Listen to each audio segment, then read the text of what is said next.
Sunday, December 7, 1941, 7:48 a.m., Pearl Harbor. The calm morning air shatters as 183 Japanese aircraft descend from the clouds without warning. Torpedo bombers roar just 50 feet above the water, launching their deadly payloads at the battleships moored along Battleship Row. The USS Arizona explodes in a thunderous fireball, sinking in under 9 minutes with 177 crew members trapped inside her hull. Across the harbor, the USS Oklahoma capsizes, trapping hundreds of sailors beneath the surface as oil slicks ignite into towering infernos. But let's change one thing, one variable that transforms this devastating surprise into an ambush of the ambushers themselves. Let's insert a squadron of modern F-16 Fighting Falcon fighters into the skies above Oahu, ready for immediate intercept. Each F-16C is a 49-foot multi-role fighter powered by a single 29 0-pound thrust turbofan engine. Its 20mm Vulcan cannon fires 60 rounds per minute, and its radar can detect low-flying targets through ground clutter. 6 AM-9 Sidewinder heat-seeking missiles lock onto enemy engines from over 10 miles away. The F-16's APG-68 pulse Doppler radar paints the incoming Japanese formation clearly, separating the attackers from the sky. On the ground, the U.S. Army's SCR-270 radar had detected the incoming waves at 7:02 a.m., but officers dismissed them as B-17s. Now the F-16s, having been mysteriously stationed at Hickam Field, scramble into the sky like angry hornets defending their nest. Stage 1 begins at 7:55 a.m., when the first wave of Japanese aircraft begins its attack run on the harbor's warships. The Japanese torpedo bombers, flying low and slow, are sitting ducks for the F-16s streaking in from high altitude. Sidewinder missiles launch with a distinctive whoosh, homing onto the hot exhausts of the Japanese bombers with unerring precision. Within 30 seconds, 12 Japanese torpedo bombers explode in midair, their flaming wreckage raining into the harbor below.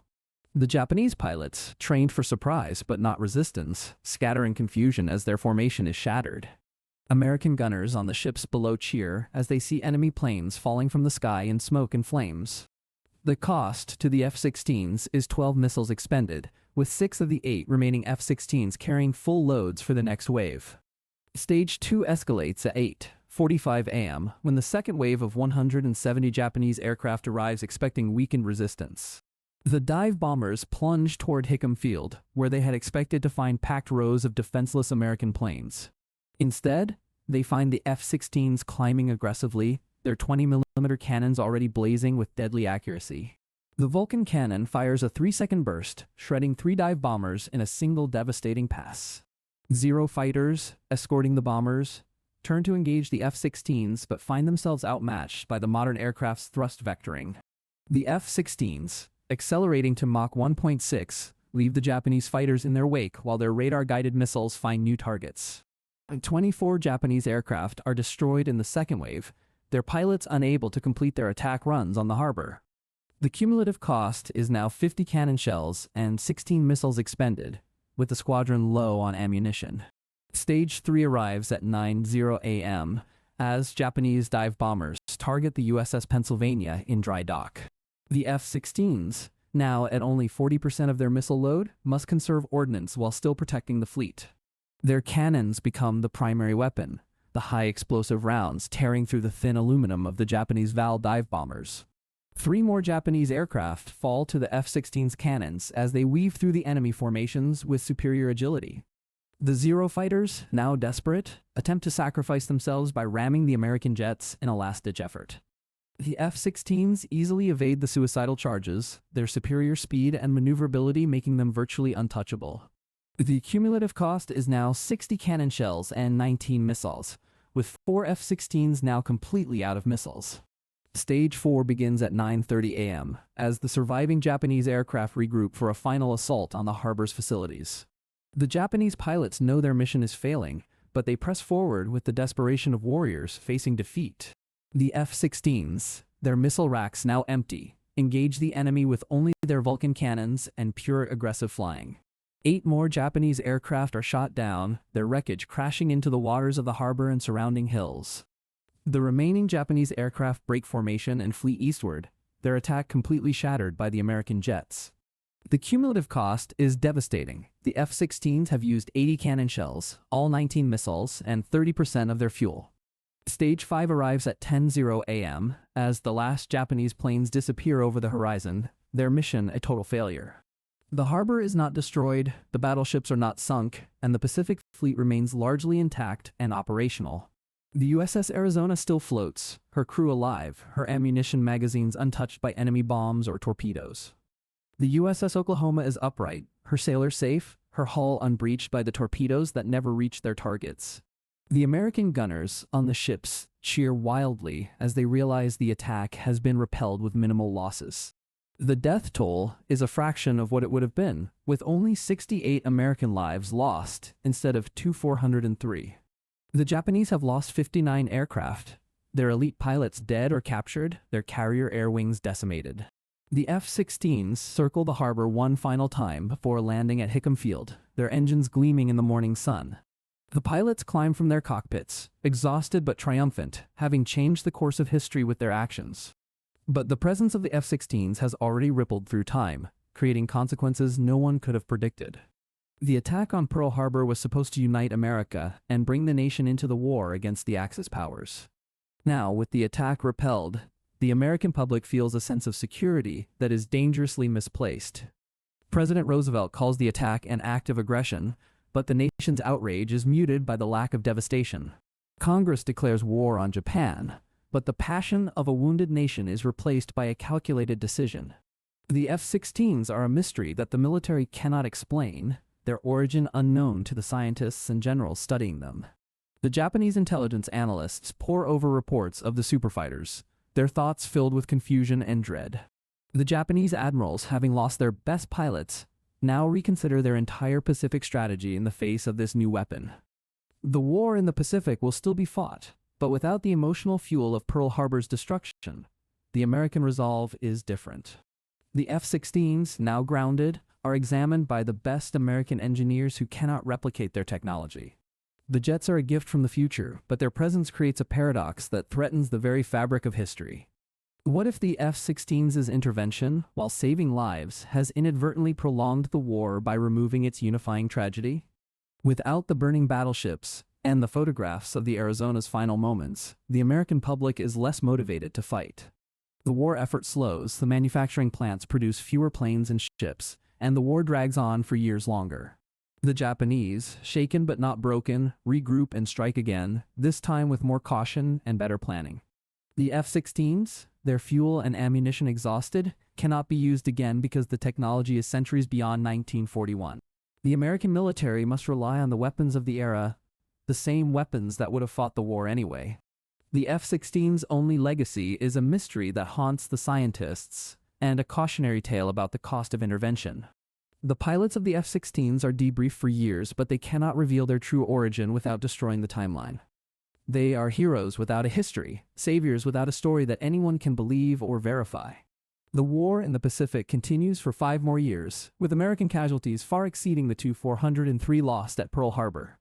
The F-16s sit in a hangar, their technology reverse-engineered but never fully understood by the engineers of the era. The Japanese, having seen the F-16's capabilities, accelerate their own aircraft development programs with renewed urgency. The war in Europe continues to rage, and the delayed American entry allows Germany to make dangerous gains in the East. The Soviet Union bears the brunt of the German advance, suffering casualties that might have been prevented by earlier American aid.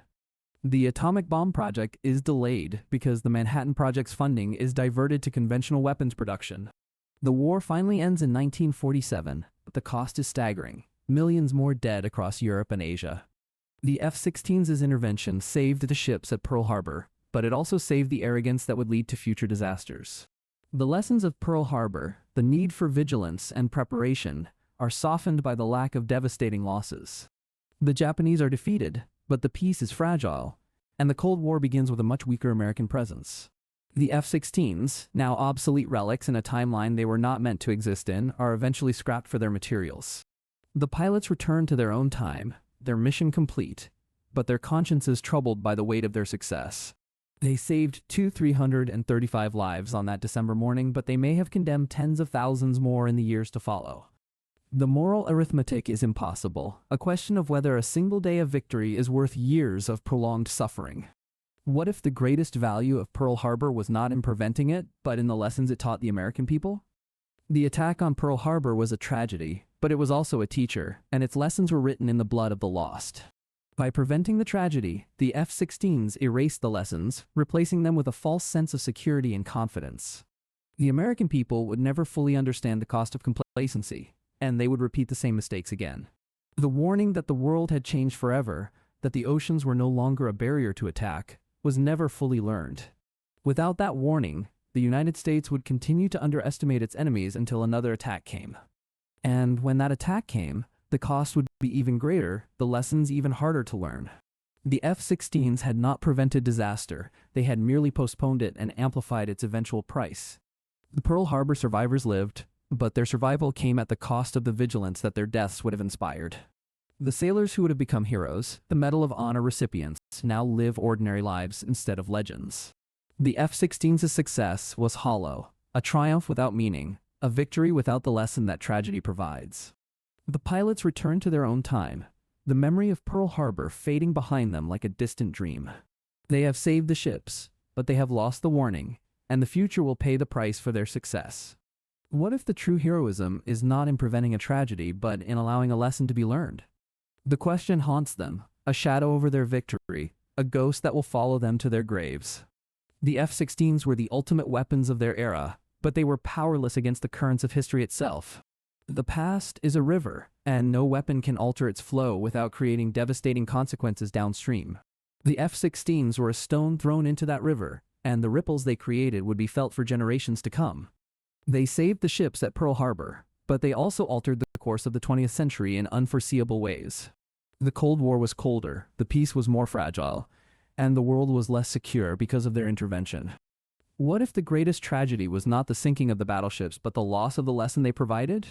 The answer is a mystery, a riddle wrapped in the smoke and fire of a December morning that never was.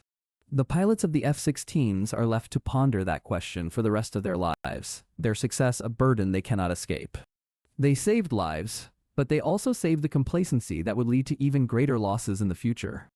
The war ended, but the peace was not the peace that should have been, and the world was poorer for it. What if the F-16s should have let Pearl Harbor fall, and let the world learn the lesson it so desperately needed? The question hangs in the air, unanswered and unanswerable, a ghost that will never be put to rest. The F-16s fought and won, but their victory was a hollow one, a triumph without the wisdom that tragedy provides. What if the true price of victory was not the lives saved, but the lessons that were forever lost on that December day?